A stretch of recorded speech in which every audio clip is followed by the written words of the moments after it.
Hello and welcome to the Duluth News Tribune's Bulldog Insider podcast. I'm your host, Matt Wellens, the Bulldogs hockey beat reporter at the News Tribune. And I'm Zach Schneider, the television voice of Bulldogs hockey on My Nine Sports. Welcome, everyone, to the postseason. It's March. We made it. This is my favorite time of year. The UMD men host St. Cloud State this weekend in a best-of-3 NCHC quarterfinal series. The women, they were supposed to be playing in the WCHA final face-off this weekend at the University of St. Thomas's Anderson Arena. And we were supposed to have a guest on from the UMD women's team to preview the final face-off, but there was a problem with that. UMD got upset in the WCHA semifinals by Minnesota State, losing in 3 games after initially taking a 1-0 lead in that series.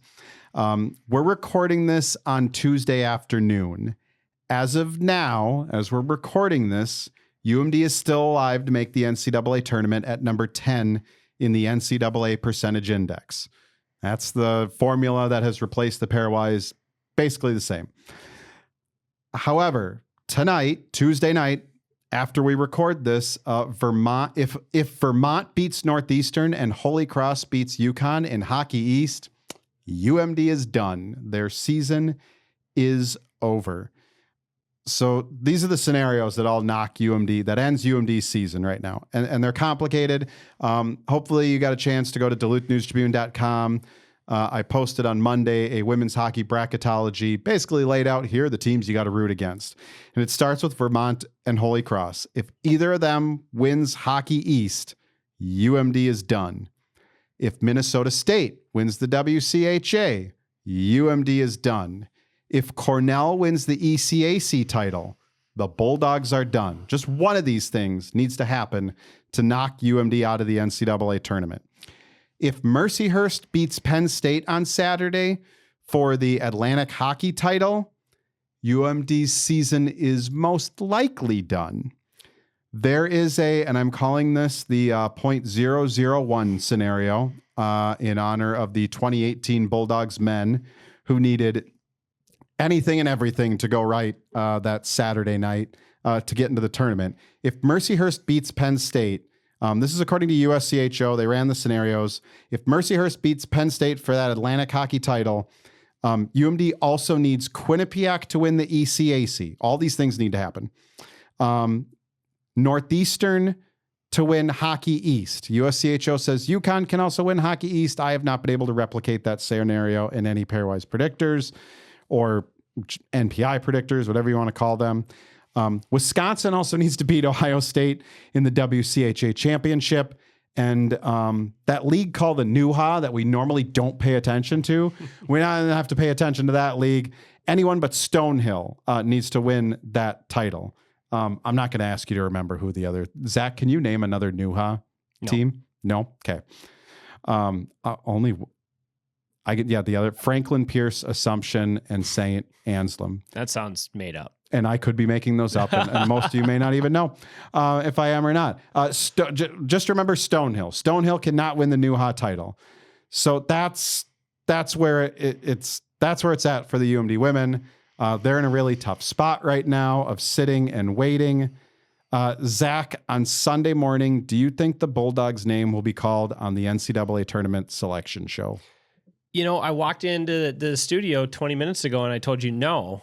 And then we started kind of going through, you did a good job with all this legwork to find out the different scenarios. I mean, I honestly think that the path, obviously, of least resistance is for Penn State to beat Mercyhurst. That's going to be the linchpin to all of this, because when you go through the different scenarios, it's unlikely that Vermont and Holy Cross both win their semifinal games. They have to tonight. win. One of those teams has to win. Yeah, it's unlikely both of them beat Correct. UConn and Northeastern. UConn and Northeastern have controlled Hockey East all season long. I think that scenario, we are in one and done territory, which makes everything possible. Yeah. But right. Of course, it's all possible. But I think it's unlikely that both of those teams win their semifinal games tonight. That gets us into the weekend. It's probably unlikely that Vermont or Holy Cross win Hockey East. It's unlikely that Minnesota State wins the WCHA. Minnesota State would need to beat Wisconsin just to start. I think everyone's going to have a hard time beating Wisconsin in all of the postseason this year because now they're fully loaded. They were beating up on teams without 5 Olympians. Now they got them back. Right. Minnesota State would need to beat Wisconsin and then either Minnesota or Ohio State. Right. That's a tall task. So that is unlikely. Again, possible. Weird things have happened in sports. And Cornell winning the ECAC title of those scenarios is the most likely of those things to happen. Cornell will have to beat Quinnipiac and then either Princeton or Yale, but I can see that happening. The two most likely that I see happening is Mercyhurst beating Penn State. Man, we've seen a lot of years where Penn State rolls through Atlantic hockey, gets into its conference tournament, and loses. And for a while there, it kept them out of the NCAA tournament. Now they've put together strong enough regular seasons where Penn State's in no matter what. That's, I would agree. Mercyhurst upsetting Penn State at Penn State in the Atlantic Hockey Championship. That scares me. And then the ECAC tournament is in Lake Placid. Mm-hmm. It is at a neutral site. Should also preface that Northeastern is not playing at home. They don't have a home arena right now. Matthews Arena, I believe, is being tore down or already has been tore down. And they had to do that before it fell down on the players as they were playing on the ice. That's at Walter Brown Arena in Boston. So maybe Northeastern not playing at home gets upset, but I think, honestly, yeah, with those two scenarios being the most likely, Cornell could run the table in the ECAC in Lake Placid. Cornell winning and Mercyhurst upsetting Penn State in their title game. Those are the most likely threats to UMD season. I don't think the scenario, if Mercyhurst does beat Penn State, of all the other things happening that you listed in order, is very likely. You referenced UMD's run to the 18 tournament on the men's side. Again, that wasn't very likely, and it happened. So this is all possible. But as we sit here, I'm starting to become more and more optimistic when you think about the matchups. And I think maybe at worst, it's 40-60 against, and I would almost project it to be 60-40 to the good for the women to be in the tournament. I think it's more likely than not that they get the 10th or 11th spot in the tournament. Well, they can't get the 11th spot. That's going to go to whoever wins the new. You know what I mean? Like they're the last at-large team in. So they will be the last. If they get the in 9th or 10th. There's a scenario where you said they could move up to 9th, but it's, again, that's maybe even more unlikely than these scenarios. Yeah, so. I think for them to move up to 9th, it is the Mercyhurst winning Atlantic hockey and all of this happens, because that's how UMD gets in. They need to jump Princeton in the NPI without playing. So they need Princeton's NPI to drop. The NPI, again, like the pairwise, everything is connected. It's actually based on a full season of work. So, and they're close. Princeton and UMD are close. They need Princeton to drop just a bit in the NPI. And it starts with Quinnipiac beating Princeton. If Quinnipiac loses to Princeton, that scenario's out the door. Right. So it's tough to sit and wait, right? It's tough to not have control over this. But if you asked me today on Tuesday morning, if I was going to place a bet on Sunday morning, if they would get their name called, I would put my money on they hear their name called as the last at-large team in, and maybe you should get some odds for that bet because everything else has to kind of fall into place for them. But just looking at the teams involved, there would need to be this Minnesota State UMD series was a big upset. Nobody would have told you going into the week that, it was as good as 60-40, right? This was like a 90-10 or 85-15 type scenario, and it happened. Minnesota upset UMD. So unless another thing like that happens, then they should be in, but then they got a long road ahead. Why is UMD in this spot? It's not just because of that quarterfinal loss to Minnesota State. They never should have been in this position. This happens in the postseason. Goaltenders get hot. The UMD men have been beneficiaries of that before. Hunter Shepard has gotten hot and taken them on a run. We've seen Emma Soderberg play well in the postseason and take them on a run. Like, goaltenders get hot. The shortest goaltender in all of the WCHA, the shortest starting goaltender in all the WCHA, getting hot after being a middle of the pack goaltender all year. I don't know, man. Like it's crazy, but I was kind of going through, how did UMD get into this spot? And I think we've talked about it on this podcast already. They went 2-9-1 versus Wisconsin, Ohio State, and Minnesota with just 2 OT wins. And that was 2 weeks ago when we had Tova Henderson on here. We were calling them the Gopher Killers, and it seemed like everything was great at that point, that they had turned a corner. But no regulation wins over Wisconsin, Ohio State, or Minnesota. That doesn't help. Probably the killer is Northern Ireland. Yeah. When they and again, they're sitting behind ECAC teams right now. They're sitting behind Quinnipiac, Yale, Princeton. They got Cornell right on their tail here right now, which I was surprised at this. Cornell's close to them in the NPI. I thought if Cornell beat Quinnipiac, they could get in. They do not. Cornell needs to win the ECAC title to get by UMD. That's probably where an OT loss to Harvard saved them. If that's a regulation loss to Harvard, UMD's probably out right now. So going 0-2 against ECAC teams in Northern Ireland, despite going 4-0 against Atlantic Hockey. That 4-0 start over Atlantic Hockey is why Mercyhurst, who's also right on the bubble, can't get by UMD either. They had a tie and a loss to St. Cloud State in the second half. That probably didn't help. I think going 4-2-1 against Minnesota State was probably okay.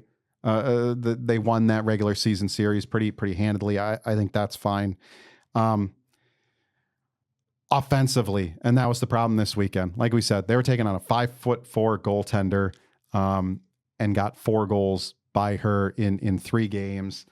58 shots in that game, 2 double overtime on Saturday. Again, that happened. Like we saw Bemidji State that one year, right? Against Maddie Rooney, play unreal. But Tia Johansson was the only goal scorer in that series on Saturday and Sunday. Zach, I feel like that series maybe epitomized the season for them. Why they were not able to get past some of the big dogs of the league, and why they slipped up against maybe Quinnipiac is a loss that's going to happen. But I think everyone else, the St. Cloud, Minnesota State, Harvard, those were all teams they should have beat. Not only teams they should have beat, and looking back on it, the experience once in a lifetime. Obviously, if you go over there and win 2 games, it's easy to look 2020 looking back on the season schedule. But that Northern Ireland trip is disastrous when it comes to the NCAA tournament for UMD. So not just losing to teams that maybe you should beat and losing MPI points that way, but when you go 2-9-1 against Wisconsin, Ohio State, Minnesota, you start to lose the comparison game too, right? When those teams you can't afford to lose 2 games to ECAC opponent. You can't afford to lose any non-conference games. Yeah, when those teams play non-conference teams or play WCHA teams, you don't gain the benefit in the math from having beat a Wisconsin or beat Ohio State, so that when they go and beat up on non-conference teams or even lower WCHA teams, you're not gaining any ground. And we're talking about margins here. So 1 or 2 wins, maybe that's enough to push them forward. So that's all the schedule making and the we shouldn't have, this loss killed them, this tie, this whatever. On the ice, I talked about it in the season preview pod that we did. This was not a team that was ever going to score more goals than they did last year or the year before. They just weren't built like that, right? And they had to play good defensively. I compared it to Bemidji State. You wanted me to compare it to a Scott Sandlin men's team, which is fine. But those Scott Sandlin men's teams got to 2 goals. Sometimes they got to 3 goals. 3 was always the magic number. 3 is, we always said with those teams that made those runs on the men's side, 3 is the magic number. They won a lot of those games late, 2-1. So they got to 2. And this women's team this year in the playoff series, you didn't get to 2 in 2 of those 3 games. And they didn't get to 2. They got to 2 on Friday. They got to 2 on Friday, 2-0, and then 1 goal. Yeah, 1 goal the next 2 nights. Their last 4 games, they never got above 2. Right. And that is too slim a margin to play around with when you're trying to play. I think they're trying, and watching them, I think they understand that they're not going to win even against a Minnesota State or a St. Cloud State. They're not going to score 5, 6, 7 goals very often. I think they understand that about themselves watching them play, but you got to get to 2. You really have to find a way to get to 3, because as good as Ev Gascon is, she's not perfect. And these other teams do have good players, and they're going to get 1, they're going to get 2 sometimes. I don't think UMD's defense is as good as it maybe could be to play in that style. And they just got, right? I mean, if you play that close to the line, eventually you're going to get beaten. And that's what happened this past weekend. Yeah. Looking at, going through their schedule, UMD lost 1 game when they scored 3 or more goals. That was at Wisconsin. They lost 4-3. Every other time that they got to 3 goals, they won. They won a lot of games where they got to 2 goals, won or tied. They get to 3 goals any night against Minnesota State, and it's over. Yeah. Like they're still playing. This is they beat the Gophers 3-2 a couple weeks ago. Like that was the formula. It was in overtime. I get it, 3-on-3 overtime. That's not going to happen in the postseason. But to lose a 3-game series at home when the opponent scores 4 goals over the 3 games is a crazy indictment of your offense. I'm sorry, it just is over a 3-game period that you have to find a way to score more than they did against Minnesota State. Yeah, then UMD was 5th in the league in scoring average, 2.51 goals per game. Last on the power play at 11.9%, and they had a power play in overtime in game 2 to win it. Only 13 goals all year on the power play is not good. Only 3 goal scorers in double digits this season. It looks like it's going to be right now. Tia Johansson is leading the team with 17, despite being gone for a month for the Olympics. And Zach did not. Zach thought it was crazy that a transfer would once again lead the team in goals, but here we are. They needed to bring someone in from the outside to lead in goals. Caitlin Kramer was second on the team with 15. Freshman Ray Mayer had 12 goals, but she hasn't scored since January 30th against Ohio State. Like late in the year, they were relying on freshmen, Maddie Burr, Molly Cole. Those are the 2 goal scorers in game 1 on Friday. They had 93 goals through 37 games. Zach, you said they weren't going to score more than last year, and you're right. They had 114 through 39. So they're still a long way to go to catch last year's goal total. And they're going to play fewer games this year, it looks like at this point. Look, they can still get to the NCAA tournament. If they do, it will most likely be, well, I guess it depends who wins the WCHA. Ohio State and Wisconsin are fighting for that number 1 overall seed. UMD is going to go to Columbus or Wisconsin, 2 places where UMD has struggled this year. They've been a little tighter against Wisconsin than elsewhere, but man, the Badgers are they're loaded, they're battle tested. That's going to be tough. So yeah, and I mean, fair play to Tia Johansson and great for UMD that she came and she had found success, but it's not a good thing that she led the team with 17 goals and missed that month for the Olympics. That's not a feel good story for the Bulldogs. That is a bad sign for what happened, not only in the month she was gone, but over the course of the rest of the year. She was great. She came in and played really well. But some of the freshmen were good. You never really know. I think the freshmen are not the problem. No, I think that you could even say maybe they overachieved a little bit.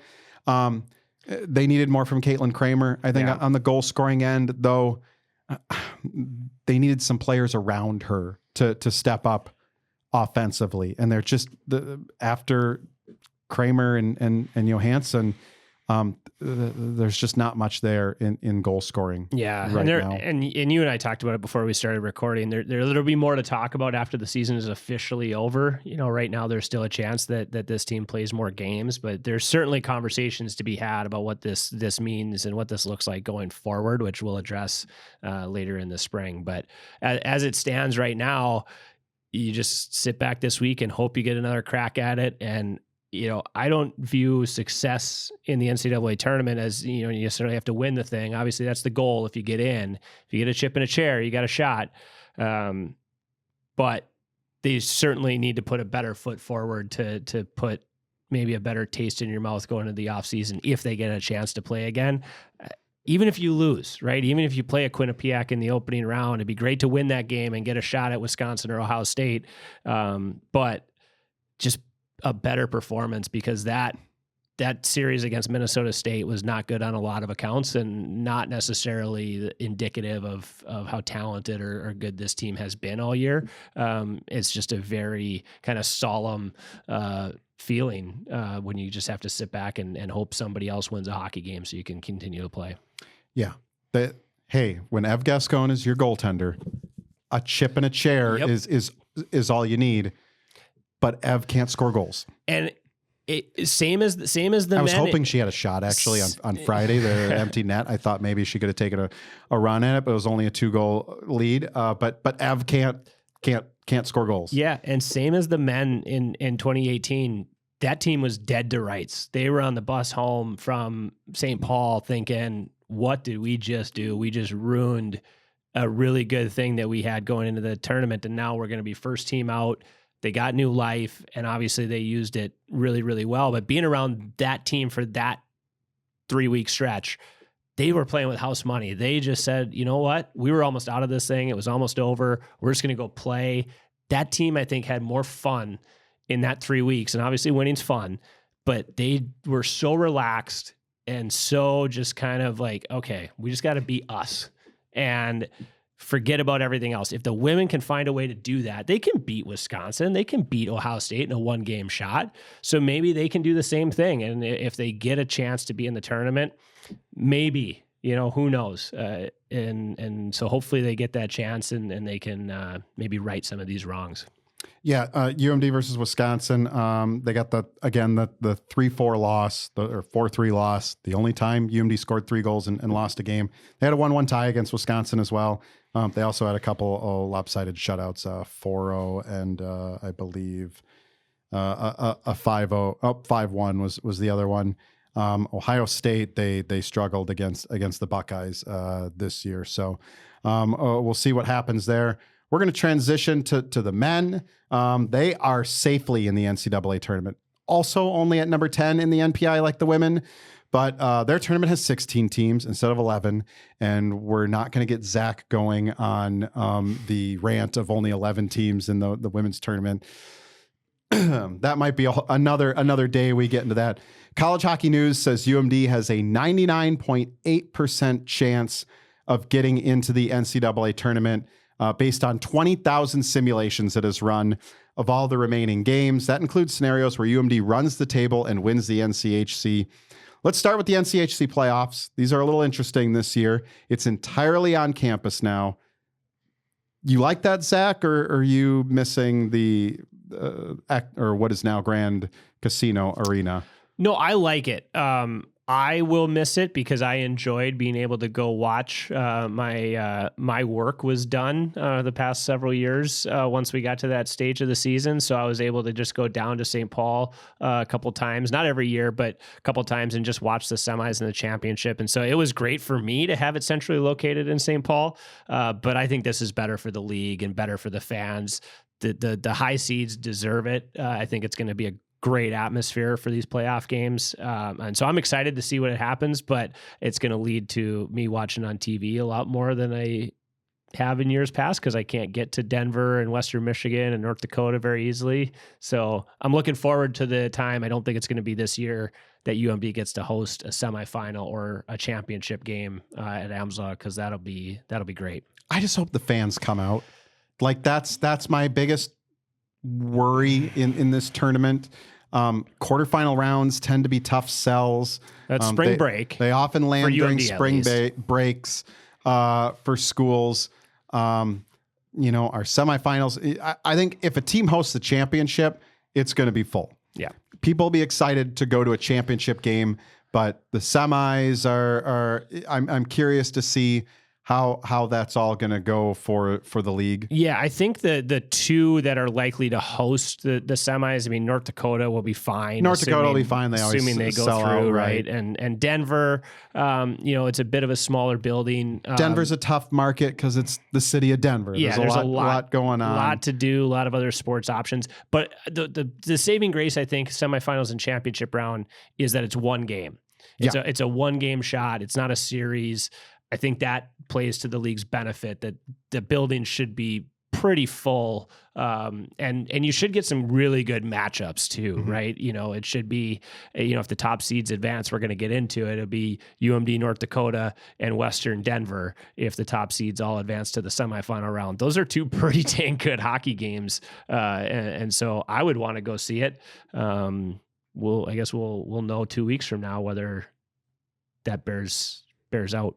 Yeah, so here's UMD's path to, if they want to win another NCHC championship, which they had a lot of success under the old format at Target Center and what used to be known as XL Energy Center. So the path to UMD winning another NCHC postseason title, it starts with St. Cloud State at home. That is not a gimme, as we've seen in best of 3 series between those two teams. UMD's gone to St. Cloud and won before. I'd say that's less of a gimme than what we thought was UMD versus Minnesota State in the WCHA playoffs. Very much. I would expect, this time I am fully expecting to be working on Sunday. Not only maybe covering the women's selection show, but then transitioning later that night into a game 3. If UMD can get by St. Cloud, and again, this is assuming there's no upsets elsewhere, which I don't think there's going to. I don't have high hopes of Miami, Omaha, or Colorado College pulling off a quarterfinal upset at this point. Miami can, because their goalie's good. But I think Miami and St. Cloud are probably the 2 lower seeds that I would pick as maybe my favorites among the bottom Miami half. at Western. It's tough. I mean, it's tough. To upset anybody in that top 4, you're going to have to play good hockey. But I would pick St. Cloud and Miami as maybe my 2 favorites. Or sorry, Miami is at Denver. Yes. See, Colorado College is at Western Michigan.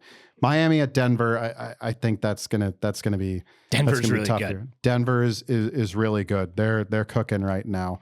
So UMD probably going to North Dakota for the second round for a 1 game. We know the playoff history between those two in both the NCHC. Can we talk about that? If we get there, we will go into that. Between the NCHC postseason history and the NCAA tournament history, that makes me nervous that we won't just. It's not going to be a simple game. Yeah, if UMD and North Dakota are going, we'll get into the scenarios of what happens if Todd Anderson officiates an NCHC playoff game like he did at Target Center at Ralph Engelstad Arena. Oh boy. Second round, Bulldogs going to North Dakota. They've won at North Dakota this year. Granted, it was in 3-on-3 overtime, but they led with 2 with 4 minutes to go on Halloween. If UMD upsets North Dakota, they're likely playing the NCHC championship at either Western Michigan or Denver. Again, it's 1 game. Anything can happen. I'd like UMD's chances again if this was at a neutral site at in St. Paul to beat North Dakota and such. But man, it's gonna be tough. The one thing this on-campus format brought to the end of the regular season in the NCHC was it used to be all you cared about was you're either winning the league title or just finishing the top 4. Oh, who cares after that? The last night of the season, there was a battle to try and get that number 2 seed. Western not in the league title race anymore. North Dakota clinches on Friday, but there they are on Saturday trying their darndest to get as many points they can and to maybe jump Denver in case they lost to an Arizona State team that was that ended up unsuccessfully fighting to continue their season. So, Zach, College Hockey News, as part of their simulations, gives UMD a 12% chance of winning the NCHC postseason title. And I believe that's in 20,000 simulations, 12% of the time UMD won the NCHC title to get into the NCAA tournament. Are your odds higher or lower for UMD winning the NCHC title? Boy, if they're higher, I don't think I can put it by much. All right, maybe 15. I'll go 20. Yeah, 20, 20%. 20 is as high as I would go, though, because you got to not only beat St. Cloud in a best of 3, which is going to be an absolute war. Yeah. I'm really looking forward to it. It's going to be fun. It should be a fun series. When we entered the weekend last weekend, UMD could have hosted St. Cloud, Colorado College, or Miami, and I really wanted it to be St. Cloud, not because it's an easier series on the ice, but just because it's more fun to watch and to cover and to be part of. I'm glad games 2 and 3 are 6:00 starts. Yeah, because it gives us a little. Not because we're going to get out. I meant to. One of these games is going to overtime, and I or overtimes. Yeah, I've called a couple of the quarterfinal series at Denver, and I think we did maybe one at Western Michigan from the monitors in Duluth when the Dogs have gone on the road the past couple of years. But I haven't called playoff hockey for UMD in Duluth since 2019. Yeah, 2019 was the last time UMD hosted a playoff series. They were supposed to host one in 2020, but Miami, the pandemic canceled that. 2021, they would have hosted as well, but the entirety of the conference tournament was moved to Ralph Engelstad Arena. Yeah. So it's really just the previous 3 years they didn't. Right. So they didn't finish in the top 4. So you get through, let's say you get through St. Cloud, and then you have to go on the road to North Dakota, on the road to either Western or Denver. Teams that you've struggled with, we've documented that through the second half of the season. They went 1-5 against those 3 teams midway through the second half. Again, teams that they can beat. A lot of those losses were by 1 goal. Maybe 4 of the 5 losses were by 1 goal, if memory serves. They lost the last game against Denver, because I remember it was the last game before Adam Guyon went to the Olympics. 1-0. Guyon was phenomenal in that game. It was 2 4-3 losses to Western. They're 4-3, 4-3, 4-3, 3 games in a row to Western and then 1-0 Denver. Yeah. So 4 of the 5 losses in that stretch and then were by 1 goal. Yeah, the 4-1 loss to North Dakota. And they played really good hockey in that stretch. I thought the Saturday game they played against Western Michigan here in Duluth was really, really well played by UMD. And they just came up on the short end of the stick against a really good hockey team, and that happened. So I'm not saying they can't, but I think 15 to 20% is fair. I think it's going to take a stretch of really good hockey. I also think that it requires some things, which I think we're going to get into later on, to change about UMD's game. These are teams that know UMD almost inside and out now. I mean, the league is too tough, and so by the time you play these teams for a second and now a third time, some of them in the regular season and the postseason, there's no secrets between these teams anymore. They know what UMD's good at, what they're not good at. UMD knows that about them too, but UMD's a team that really needs to be good at what they're good at. And if they're not, then this is going to go south. And we've seen that happen. Yeah, so I put the call out for some audience questions for this episode. Again, kind of last minute. We were trying to do some rearranging of guests after Sunday night's result, and weren't able to rearrange things enough. So we got some help from those of you that listen or watch the podcast. Dan on Blue Sky asks, what regional do you prefer UMD men's hockey to be in? My latest bracketology has UMD going to Sioux Falls. That was I threw out a scenario how they could get to Sioux Falls. Wishful thinking on your part. A little bit of wishful thinking there. Albany looks more likely. Worcester's a possibility. Loveland, Colorado is a long shot with Denver hosting there, likely as a number 2 or 3 seed. Dan, Sioux Falls is the only thing that Sioux Falls would be the pick. I don't have to worry about scheduling flights or delayed flights. Man, Bruce Siski and I had a circus getting to and from Miami a couple weeks ago. So I'll say Sioux Falls, even though it's a long drive. Zach, the last time UMD was there in 2018, you and I went out there. Yep. It's a long drive. You don't know what weather's going to be like in March in the Midwest. Snowstorms pop up. In fact, I think a snowstorm in 2018 did pop up, and everyone was basically trapped in Sioux Falls till Saturday night, Sunday morning. So UMD is likely going to be a number 2 or 3 seed in the NCAA tournament. Again, they're a lock. I'll vote Sioux Falls.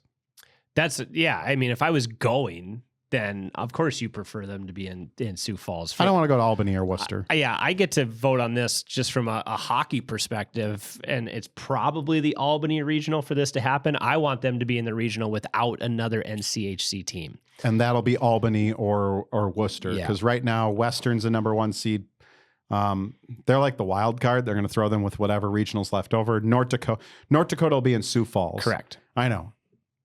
Matt, do you really want UMD and North Dakota in a Dakota regional again after what happened the last time? Well, we'll see what happens. Yeah, and again, you're answering this with a slightly different perspective because you have to get there. Because I have to get to these places. There, and I'm going to watch the regional on TV no matter where they're at. So I want them in a bracket without an NCHC team because of what I just talked about. This team, if they play a team for the first time, maybe some of these teams they've played a second time, depending on who it is, but first or second time, way different because this team is really good at the high end. And we know that. And the first time that you see them in action, that's why they were so good on Fridays in the first half of the season, right? I think Denver was the only team that had success against UMD in their first game. But they didn't see them until midway through the second half. Yeah, Denver might have been the only team that beat UMD in its first game against UMD. Right. And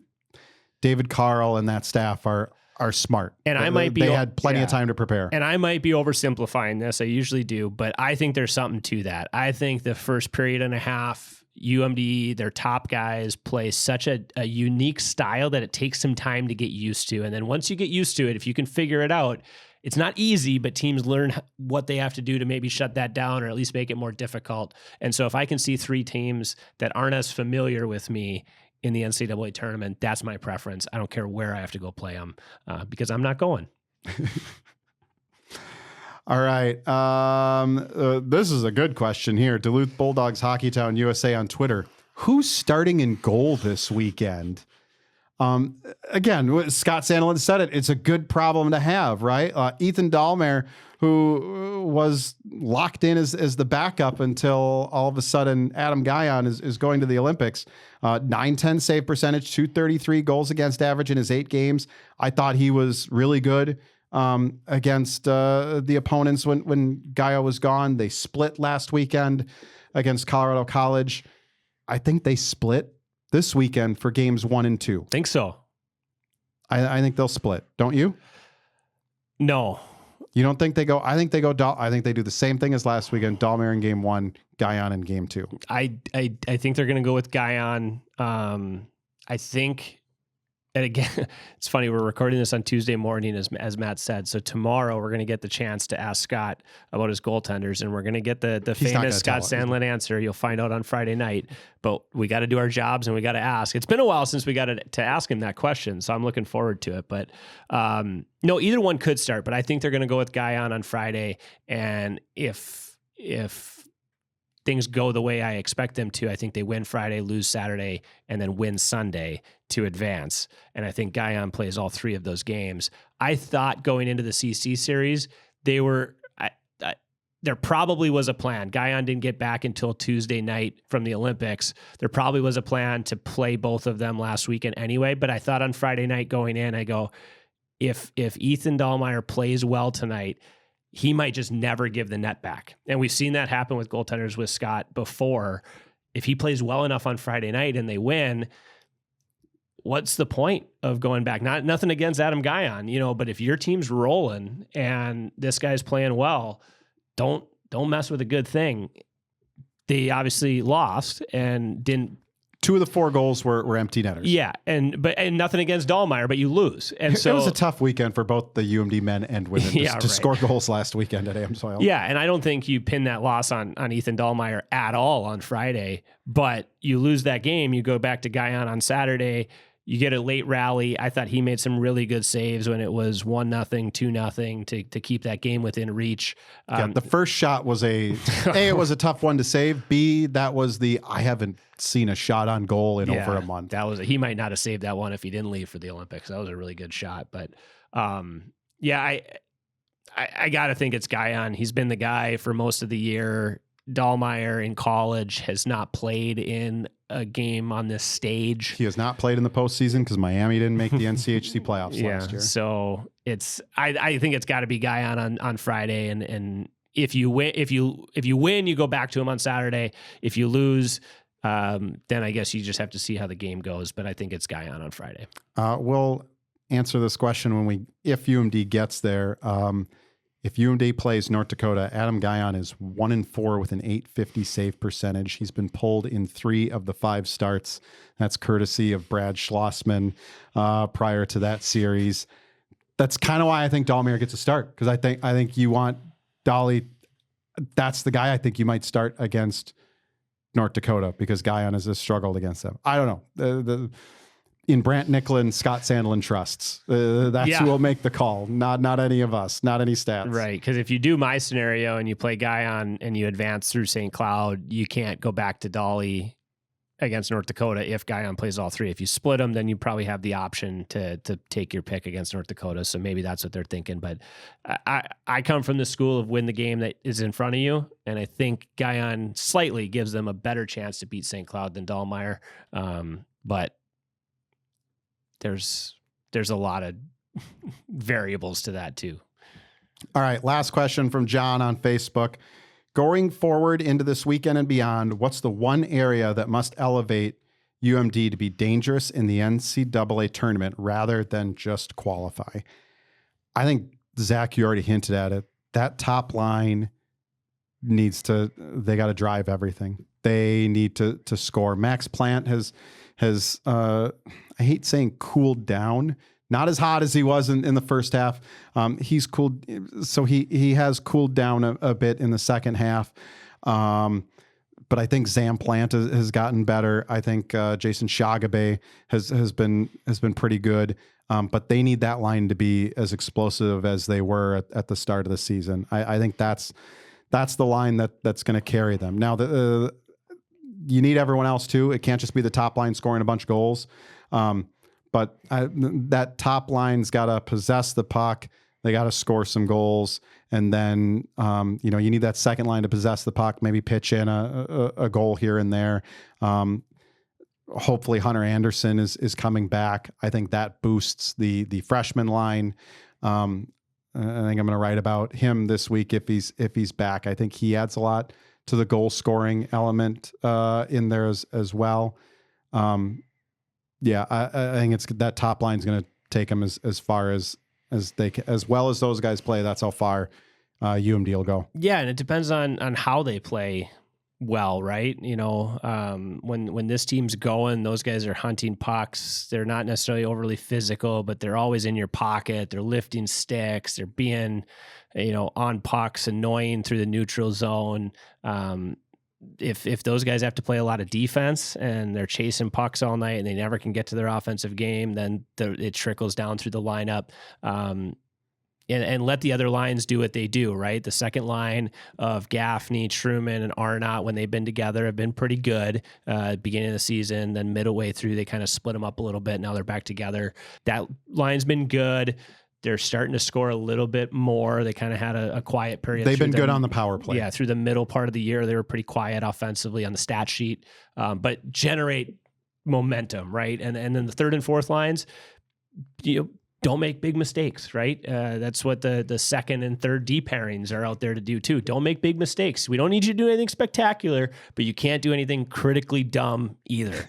and when this team's going, and everybody understands what they're doing, when this team gets away from their identity, they look like a Big Ten team. And it's so frustrating because they're talented, but they they don't use that talent within the system that we've seen it drives their success. And so when you're trying these no-look backhand passes through the slot and it gets picked off and it's a 3-on-1 the other way and it's a one-timer that your goaltender has no chance in hell of stopping, that's Big Ten hockey, and it's not the recipe for success for this team. So take all the talent in the world that you have and use it within the system. When you've been good at it, this team, I won't use the word unbeatable, but when this team is going, like, they're right up there with other really top tier teams in the country. And then when they get away from it, boy, they look like they could be in 8th or 9th place team in the NCHC. It's so infuriating, and they have to avoid those spurts. If they come in like 1 or 2 minutes, that might be okay, depending on, if somebody can bail you out, but they can't come in these 5, 10, 15-minute stretches that they have been through the second half of the season. And Joey Pierce, after the game on Saturday against Colorado College, when they were down 2-0, they rallied to tie it 2-2, won in a shootout.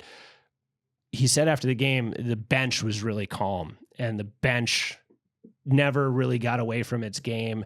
They were like that really the whole weekend against Colorado College, and those weren't good results. They lost on Friday, tied with a shootout win on Saturday. That's really not great against a bottom half team in the league. But I like their demeanor, and things like that are going to happen. And knowing that you're going to have to go on the road for 2 of the rounds, most likely to win the NCHC title, you're going to have to band together.